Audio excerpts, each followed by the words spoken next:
Assalamualaikum warahmatullahi wabarakatuh.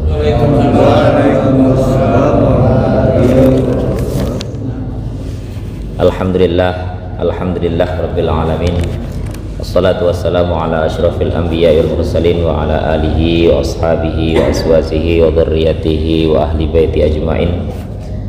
Rabbi shrah li sadri wa yassir li amri wahlul 'uqdatam min lisani yafqahu qawli. Amin amin ya rabbal alamin. Allahumma salli ala sayyidina Muhammad wa ala ali sayyidina Muhammad abdika wa rasulika nabiyil ummi wa ala alihi wa sahbihi wa barik wa sallim. Bapak-bapak, ibu-ibu jamaah Masjid Al-Muttahidin yang saya muliakan, seluruhnya tanpa saya sebut satu persatu, tidak mengurangi rasa hormat saya, Bapak Imam, Bapak Khotib, Bapak Bilal, Bapak Mudim, pengurus masjid, dan seluruhnya jamaah yang hadir pada kesempatan malam hari ini. Alhamdulillah, puji syukur kehadirat Allah Subhanahu wa Ta'ala atas limpahan rahmatnya, karunia-Nya, sehingga kita masih bisa melaksanakan rutinitas kita, kewajiban kita berupa sholat maghrib berjamaah. Walaupun toh itu kelihatannya sepele, tapi nyatanya semuanya berkesempatan untuk mengerjakan sholat maghrib berjamaah. Mudah-mudahan itu menjadi amal ibadah untuk kita, dan tentunya memang itu kewajiban kita sebagai umat muslim. Salawat ma'asalam kita kirimkan kepada baginda kita Rasulullah Muhammad sallallahu alaihi wasallam. Allahumma salli ala sayyidina Muhammad wa ala ali sayyidina Muhammad.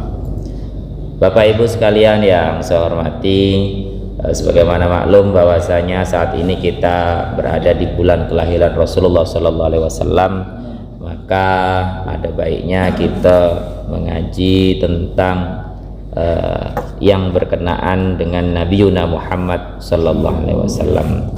Ini saya bawakan kitab namanya Nurud Dolam. Kalau dalam bahasa terjemah apa nih? Cahaya yang menerangi kegelapan. Ini kitab tauhid, berikut sifat 20, seterusnya aqaidul khamsin, maksudnya akidah 50, 20 wajib bagi Allah, 20 mustahil bagi Allah, 1 jaiz bagi Allah, 4 wajib bagi Rasul, 4 mustahil bagi Rasul, dan 1 jaiz bagi Rasul. Nah, kemudian daripada itu disebutkan di sini bahwasanya termasuklah melengkapi keimanan kita sekalian ialah kita berkewajiban mengenali sosok Rasulullah sallallahu alaihi wasallam. Ya. Mulai dari kelahirannya, mulai dari nasabnya sampai pertumbuhannya, sampai proses diangkatnya Rasul, dan segala macam kehidupannya, sampai ke profil keluarga, keturunannya, istri-istrinya, sampailah kepada wafatnya. Hal tersebut menjadi pelengkap keimanan kita kepada Allah Subhanahu wa Ta'ala. Jadi jangan dianggap bahwasanya mengenal sosok Rasul secara lengkap itu hanya sebatas tarikh, hanya sebatas sejarah. Bukan, tapi itu menjadi pelengkap dari keimanan kita. Nazam dari Syekh Sayyid Al-Marzuki. Bismillahirrahmanirrahim. Nabiyuna Muhammadun qad ursila lil alamina rahmatan wa fudila. Abuhu Abdullahi Abdul Muttalib wa Hashimun Abdul Manafi yantasib. Wa ummuhu Aminatuz Zuhriyah ardu'athu Halimatus Sa'diyah. Mauliduhu bi Makkatal Aminah, wafatuhu bi Thaibatal Madinah. Ini kalau diterjemah mudah, nanti kita sarahi, tapi kita terjemah mudah dulu, karena kalau di red tidak selesai. Bismillahirrahmanirrahim. Nabi Yuna Muhammadun qad ursila. Bermula Nabi kita itu yang diutus untuk sekalian alam, lil alamina rahmatan wa fudila, ialah Nabi Muhammad sallallahu alaihi wasallam. Nabi Muhammad adalah Nabi yang diutus untuk sekalian alam.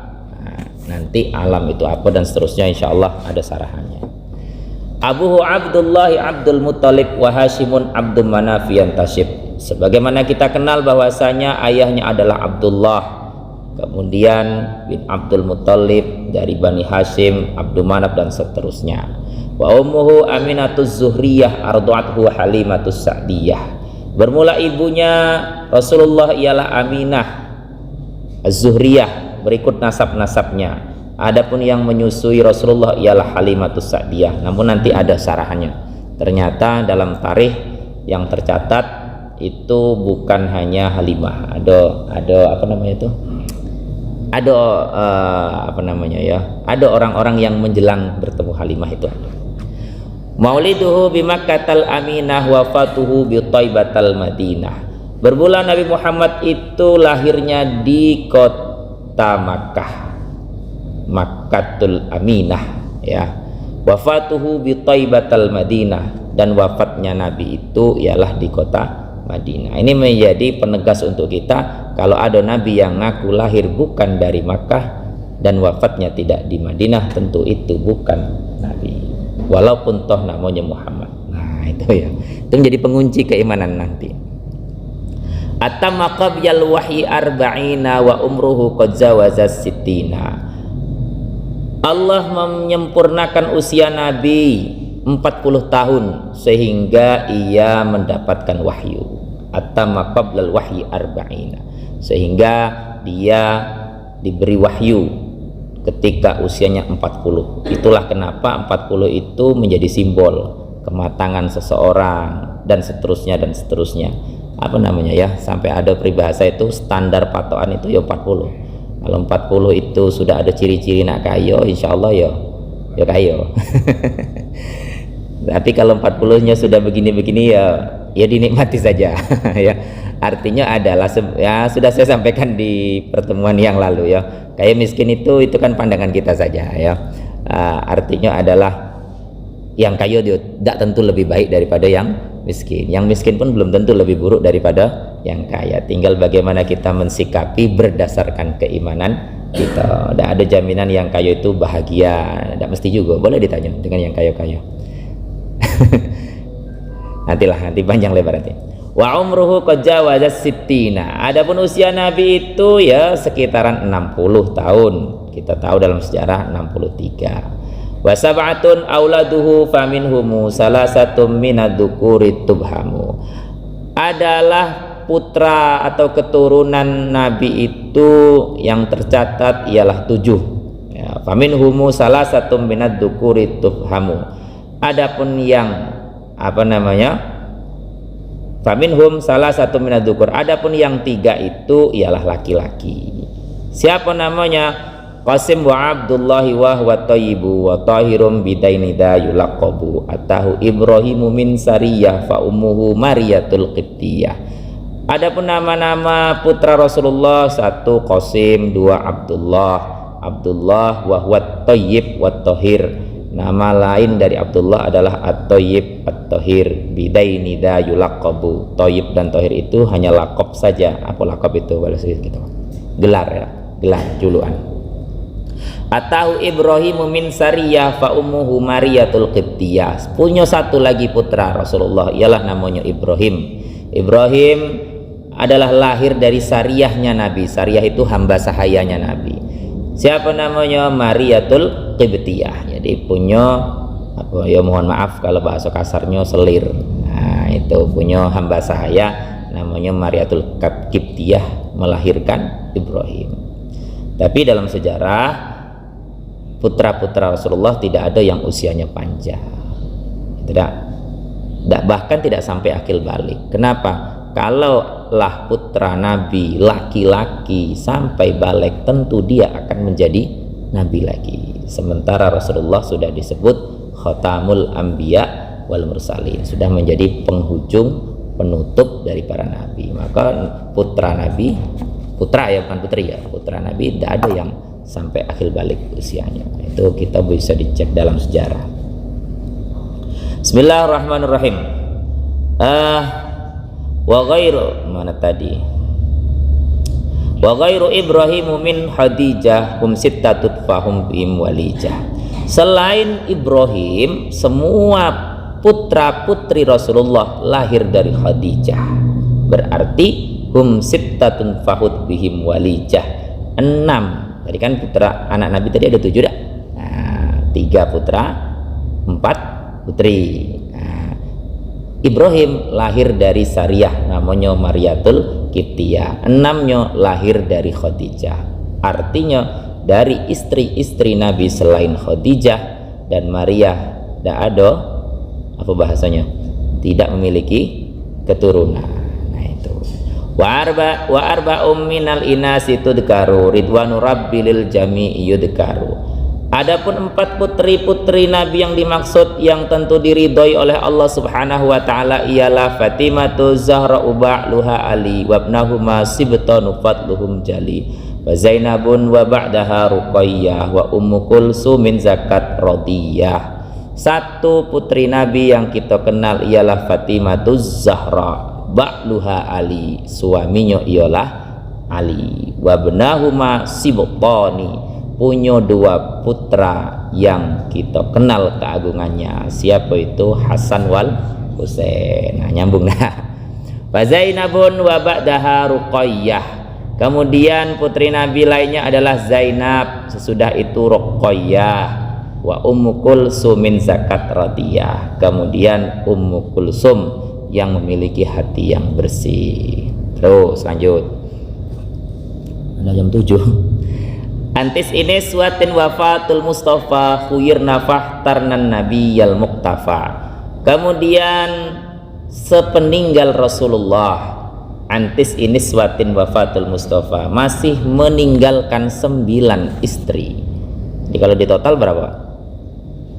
11 ya. Jadi setelah Rasulullah wafat masih meninggalkan 9 istri, ditambah Khadijah wafat semasa Nabi hidup, berarti 10. Terus tambah 1 lagi Sariyah tadi, apa namanya, hamba sahaya, istri tapi dari golongan hamba sahaya, berarti jumlahnya 11. Jadi tidak usah diperdebatkan berapa jumlah istri Nabi. Kalau di total 10 apa? Iya dah, 9 sesudah wafat, 1 wafat dalam masa hidup Nabi namanya Khadijah, tambah 1 lagi namanya Mariatul Qibtiyah. Nah itu. Kemudian ini sedikit supaya kita tidak ada berperang batin.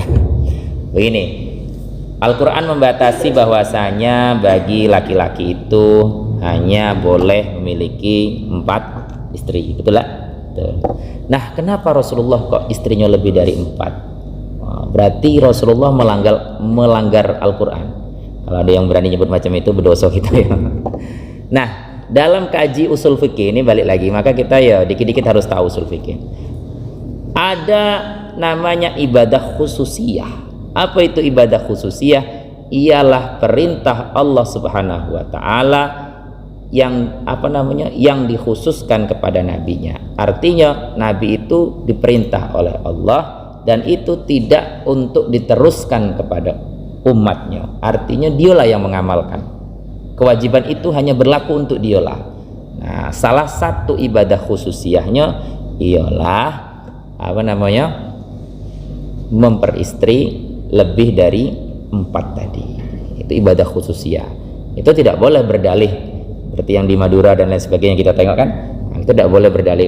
Kami 9, Nabi 9. Ya, itu mencontoh tapi tidak pakai ilmu ya itu akhirnya. Ya, jadi itu namanya dalam usul fikih namanya ibadah khususiyah. Itu hanya berlaku untuk Nabi. Termasuklah mohon maaf sholat di dalam Ka'bah. Itu kata ulama sunnah, karena Nabi walaupun bagaimana Nabi pernah sholat di dalamnya, tapi makruh. Sunnah tapi makruh, kok bisa? Jadi ketika selesai Fathu Makkah, saking senengnya Nabi itu minta kunci Ka'bah, masuk ke dalam sholat, senang. Setelah keluar dari Ka'bah, kalau kita baca sejarah, Nabi agak masam mukanya, merengut. Kenapa? Karena Nabi menyesali karena beliau mengerjakan sholat dalam Ka'bah. Takut itu akan menjadi syariat, akan menjadi hukum Kalaulah kita, mohon maaf, umat muslim berebut-rebut demi ingin sholat dalam Ka'bah, pasti kita tahan, apa kalau bahasa dusunnya, tahan berkapak-kapaan demi bisa masuk Ka'bah itu. Maka karena wajah Nabi itu tadi masuknya seneng tapi keluarnya sedih, maka ulama memberi hukum sholat sunnah dalam sholat dalam Ka'bah itu sunnah tapi makruh.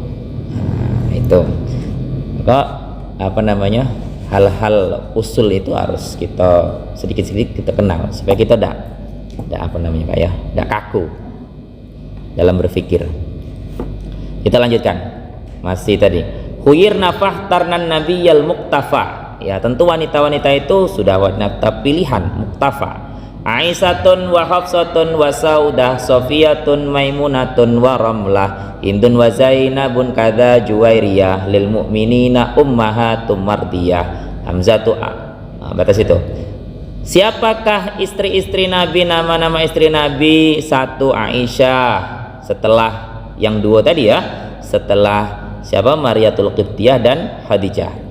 Aisyah, wa Hafsah, wa Saudah dan Saudah, Sofiyah, Maimunah, Ramlah, Hindun, Zainab, berikutnya Juwairiyah, kemudian disebut ummahatul mukminin. Kita lanjut. Hamzatu ammuhu wa Abbasun kada, ammatuhu Sofiyatun datuh tidak. Adapun pamannya Nabi yang paling terkenal ialah Hamzah, Abbas. Kada ammatuhu Sofiyatun datuh tidak. Bermula bibinya Nabi yang paling terkenal, ammahnya ialah Sofiyah. Tentu di sini maksudnya terkenal imannya. Wa qabla hijratin nabiyil isra min Makkah lailan liqudsi yuzra. Kemudian Nabi berhijrah. Wa qabla hijrah, sebelum hijrah Nabi ada namanya Isra min Makkah laila liqudsi yuzra, dari Makkah ke Baitul Maqdis. Wa ba'da Isra'i urujulis sama hatta ra'an nabiyyu rabbakalama. Dalam Isra itu Rasulullah naik ke langit, kemudian sehingga Nabi berjumpa dengan Rabb kalama, dengan keadaan saling berfirman. Pernah saya ceritakan kan apa bukti dialog Rasulullah dan Allah Subhanahu wa taala? Ialah terekam dalam bacaan tahiyat kita. Ya, pernah tak? At-tahiyatul mubarakatus salawatut thayyibatul lillah sampai assalamu alaina wa ala ibadillahis sholihin, terus sampai fil alamina innaka hamidum majid. Itu adalah bukti dialog Nabi Muhammad dan Allah Subhanahu wa taala. Karena Nabi dipuji dewek tidak mau dia. Apa buktinya? Allahumma shalli ala sayyidina Muhammad wa ala ali sayyidina Muhammad.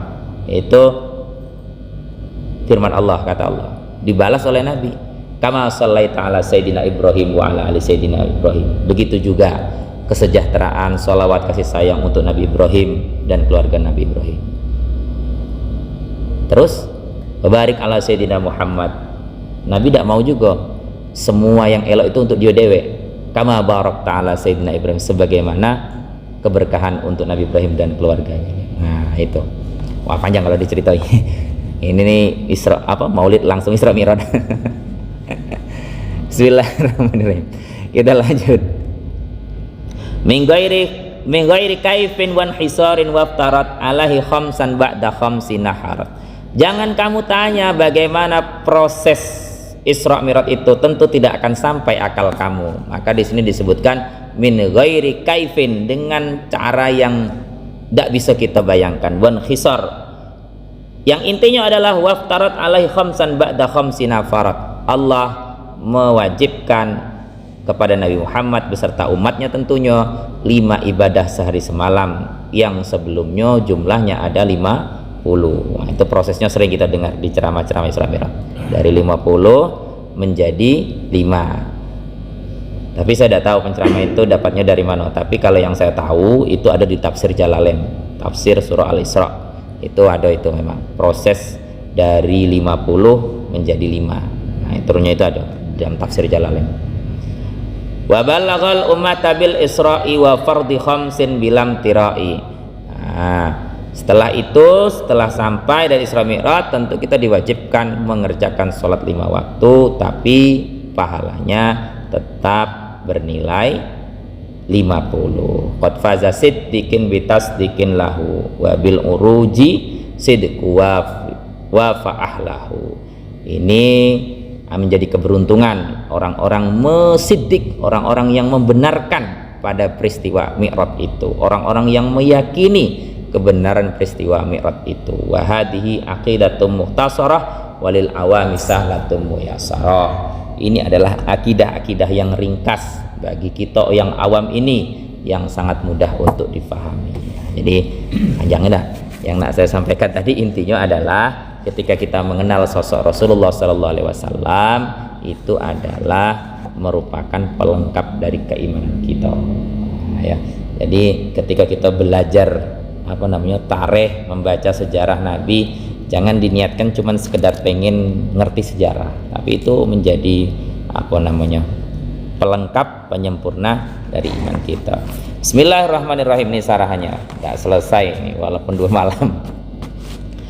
Ayajibu ala kulli mukallafin ayyatakida anna sayyidana Muhammadin sallallahu alaihi wasallam arsala Rasulullah lil alamin. Nah, ini penjelasannya. Wajib bagi kita orang mukallaf, orang yang sudah terbebani hukum syariat, sudah wajib sholat, sudah wajib puasa, zakat dan seterusnya.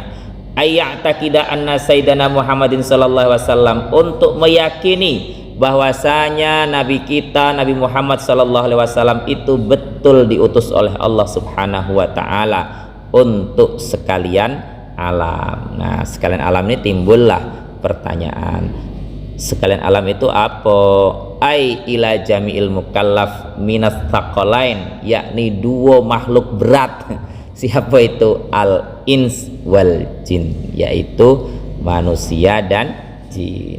Kenapa malaikat kok tidak masuk? Malaikat itu sudah pasti ibadah. Nah, dalam kaidah tauhid, siapa itu malaikat? Hum ibadum mukramun alladzina la ya'sunallah. Malaikat itu adalah hamba Allah yang mulia, alladzina la ya'suna 'alallah, dia tidak mungkin durhaka kepada Allah Subhanahu wa taala. Maka yang berkewajiban didakwahi, yang berkewajiban beribadah ialah ins wal jin. Apa itu? Manusia dan jin. Maka ada ayat, ma khalaqtul jin wal Gimana Pak?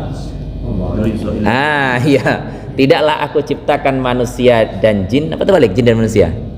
Ya, jin dan manusia untuk beribadah. Ada rentetan ayatnya, ya. Tidak tidak asal-asalan. Maka untuk sekalian alam itu siapa sih? Ya itu tadi, bangsa manusia dan bangsa jin. Nah, habis Pak? Masih. Bismillahirrahmanirrahim. Kita lanjutkan.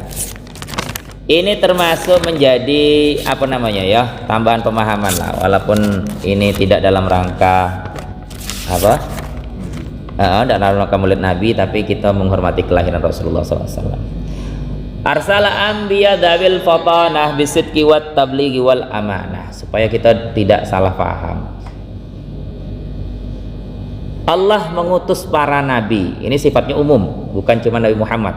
Para nabi memiliki 4 sifat wajib, dzawil fatanah bisidqi wat tablighi wal amanah, yaitu memiliki sifat fatanah, sifat siddiq, sifat tabligh, sifat amanah. Ini saya jelaskan dalam persepsi kitab, bukan dalam persepsi saya pribadi. Nah, maksud saya supaya kita namanya Pak ya, pemahaman kita utuh. Nah, itu fatanah. Apa sih makna fatanah? Jadi saya ulangi, semua rasul-rasul Allah itu dibekali 4 sifat wajib. 1 fatanah, 2 siddiq, 3 tabligh, 4 amanah. Kita buka satu-satu. Famaknal fatanah, apa sih makna fatanah? Az-zakka wal hidq, bihaitsu yakuna fihim qudrah alal ilzamil khusum wa muhajajatihim wa ibtalu da'awihim. Kalau dalam bahasa terjemahnya, apa sifat fatanah? Ialah az-zakka, cerdas, cerdik, pintar, bihaitsu yakuna fihim qudrah alal ilzamil khusum, sehingga dia mampu kuasa untuk menetapkan dalil, hujjah, alasan untuk ibtalu da'awihim, untuk apa namanya, mematahkan mematahkan musuh-musuhnya. Artinya punya argumen yang kuat, punya argumen yang cukup untuk mematahkan lawan-lawannya. Itu baru dikatakan fatona. Saya kasih satu contoh seperti ini. Adalah perdebatan Nabi Musa alaihissalam dengan Fir'aun. Musa, Tuhanmu itu seperti apa? Tuhanku itu Rabbi A'la, Tuhanku itu tinggi. Terus oleh Fir'aun nyuruh pasukannya buat menara tertinggi, buatlah tinggi. Singkat cerita, setelah jadi Fir'aun naik ke menara itu. Hai Musa, kau saksikan di sini aku yang paling tinggi. Tidak ada lagi siapa-siapa, berarti aku Tuhan. Kayak gitu. Terus selanjutnya lagi, ya Musa, sekarang Tuhanmu itu bagaimana? Tuhanku uhyi wa umit, Tuhanku itu maha menghidupkan, maha matikan. Ya, turunlah Fir'aun tadi, panggil dua budak, dua hamba sahaya. Tengok Musa, saksikan. Disuruh sujud, apa disuruh ruku, yang satu dipancung oleh Fir'aun, putus, mati kan? Mati. Yang satu tidak. Musa, lihat, kau saksikan, ana uhyi wa umit, aku ini juga maha menghidupkan, maha matikan. Barusan kamu tengok dua hamba, dua manusia tadi, yang satu aku pancung mati, yang satu aku biarkan tidak aku pancung hidup. Berarti aku juga maha ya, maha apa? Maha menghidupkan, maha matikan. Nah, apa lagi alasan Nabi Musa? Akhirnya dijawab oleh Nabi Musa, Tuhanku adalah Tuhanmu, Tuhan orang-orang sebelum kamu dan orang-orang setelah kita nanti. Nah, sampai situ Fir'aun tidak bisa lagi. Ya, jadi itu namanya hujjah, alasan untuk mempertahankan tauhid, untuk mempertahankan dakwahnya. Jadi di standing ya kalau bahasa kita sekarang. Nah, oleh Nabi Musa, Tuhanku adalah Tuhanmu juga, walaupun tidak kamu akui, dan Tuhan orang-orang sebelum kamu. Berarti sebelum kamu lahir Tuhanku sudah ada, dan Tuhan orang-orang setelah kita nanti. Artinya ketika sudah wafat Tuhan masih ada. Nah, itu kalau dalam tafsir surah Al-A'raf dikatakan setengah dari isi istana Fir'aun itu beriman menjadi pengikut Nabi Musa alaihissalam, gara-gara satu hujah tadi, alasan terakhir tadi. Nah, karena orang yang berpikir, orang yang akalnya cerdas akan berpikir pasti lebih betul Musa. Kalaulah betul Fir'aun itu Tuhan, terus sebelum Fir'aun lahir siapa Tuhan? Nah, itu ya. Atau ketika nanti Fir'aun mati berarti habis dari Tuhan. Nah, berarti yang betul adalah Nabi Musa alaihissalam. Karena dipakai istilah Rabbukumul A'la tadi masih kalah Nabi Musa. Nah, Fir'aun naik ke menara tinggi tadi, Musa kau saksikan aku paling tinggi, tidak ada lagi siapa-siapa, berarti akulah Tuhan. Nah, itu perlunya kita baca tafsir. Bismillahirrahmanirrahim, kita lanjut. Wa makna sidqi, apa sih sidqi itu? Kalau terjemah mudahnya sih jujur, tapi di sini dikatakan siddiq itu adalah mutabaqatu khabarihim lil waqi. Apa itu? Sesuai berita lil waqi, pada kenyataan. Jadi antara informasi, antara berita dan kenyataan itu sesuai, itu baru disebut siddiq. Nah, jadi kalau kita mengaku sebagai orang yang siddiq, ketika menyampaikan ya informasi apapun itu harus sesuai dengan kenyataan, jangan ditambah-tambah, harus siddiq. Maka saya kalau ada istilah ini apa, ulama warasatul anbiya, agak ngeri juga saya Pak ya, tidak mudah menjadi pewaris Nabi itu, karena konsekuensinya itu antara informasi dan kenyataan harus pas, klik, walaupun toh merugikan orang yang menyampaikan informasi itu. Dia menyampaikan berita walaupun itu merugikan dia. Itu ciri-ciri siddiq. Mutabaqatu khabarihim lil waqi'. Tentu wadidduhu al-kadzib. Lawannya siddiq namanya kadzib. Berarti kalau kadzib kan tinggal dibalik dikit ya. Ketika orang menyampaikan informasi kok mukhalif lil waqi', bertentang dengan keadaan yang sebenarnya, berarti dia tidak siddiq. Jadi maka ada sifat wajib, ada sifat mustahil. Itu siddiq. Kita lanjut yang ketiga. Wa makna tabligh. Apa sih tabligh itu? Tabligh itu ialah isalu ma umiru bi isalil khalqi.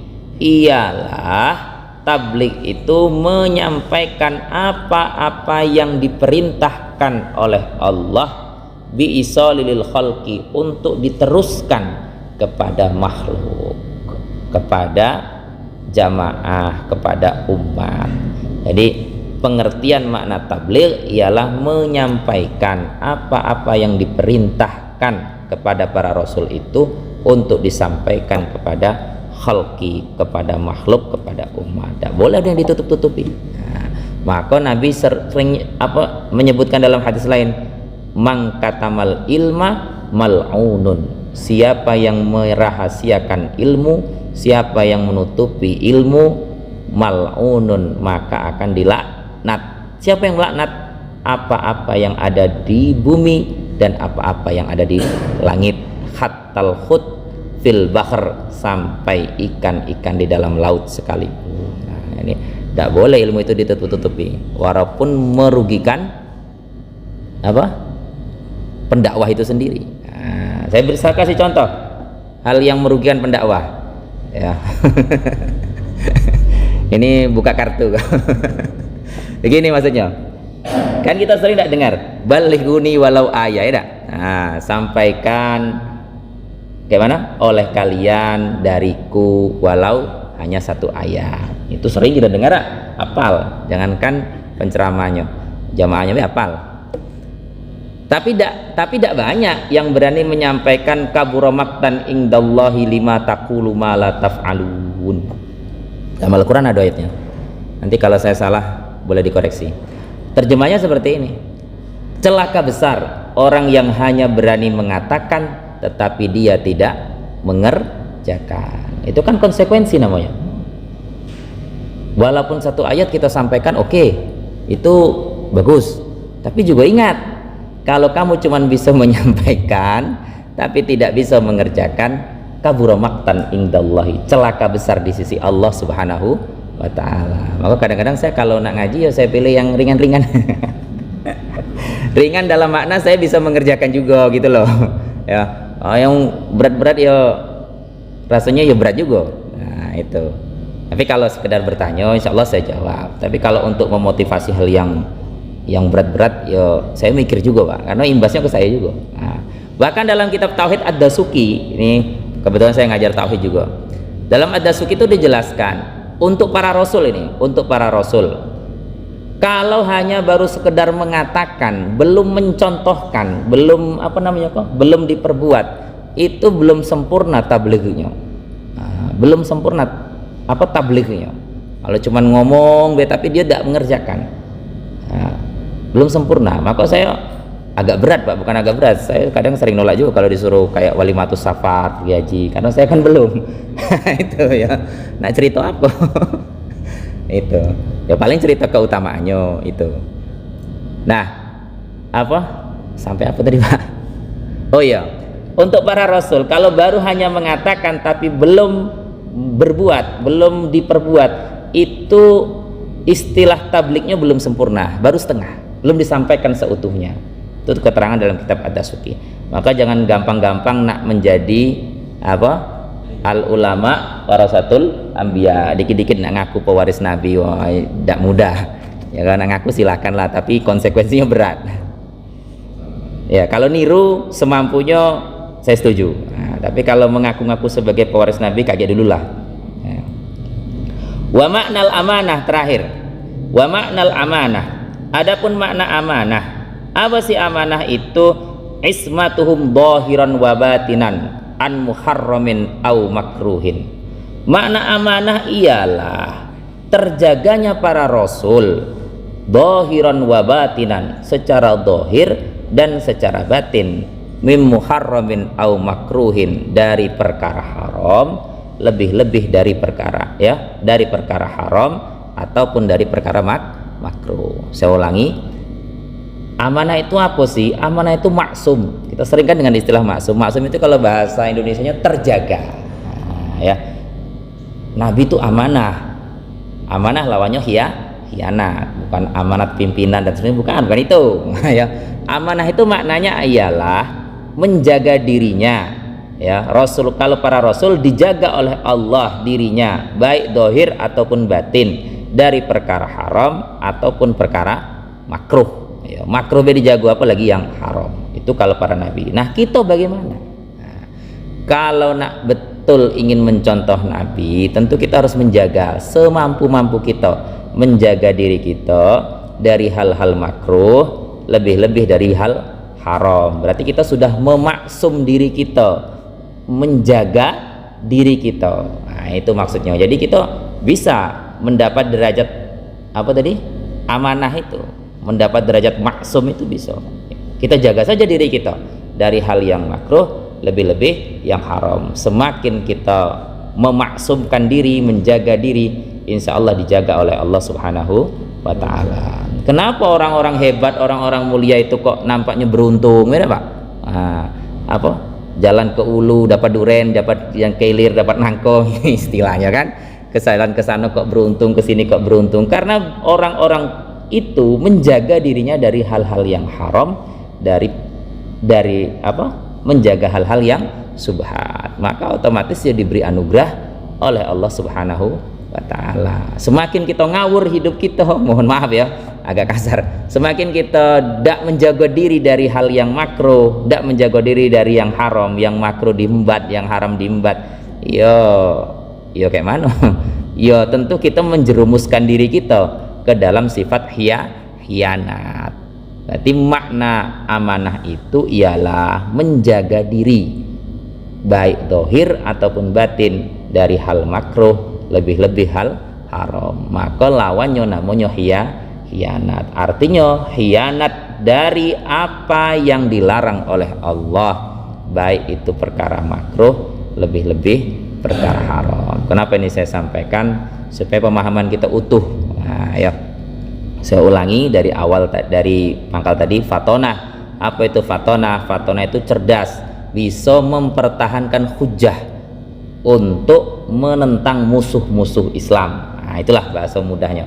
Apa itu sidik? Sidik itu berusaha menyampaikan informasi sesuai dengan kenyataan yang sebenarnya.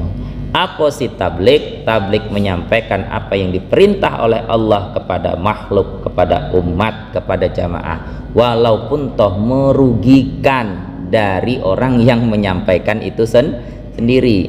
Kadang-kadang kan pilih-pilih. Kalau pas masalah yang kira-kira menguntungkan penceramah, semangatnya nyampaikannya. Kalau hal yang merugikan dia, pelan-pelan dia nyampaikannya. Itu tidak ciri-ciri tidak ciri-ciri pewaris Nabi. Yang terakhir tadi amanah barusan ya. Amanah adalah menjaga diri kita dari hal-hal yang makruh, lebih-lebih yang haram. Kalau kita menerjang hal yang makruh, menerjang hal yang haram, berarti kita sudah berkhianat. Nah, itu pemahaman, mengutuhkan pemahaman kita tentang sifat-sifat para nabi. Ya, mudah-mudahan ada faedahnya untuk kita. Tentunya kita mendapatkan keberkahan dari Rasulullah, lebih-lebih di bulan Maulid ini. Amin ya rabbal alamin. Wassallallahu ala sayyidina Muhammad wa ala alihi wa sahbihi wa barik wa sallim ajmain. Akhirul kalam. Wassalamualaikum warahmatullahi wabarakatuh.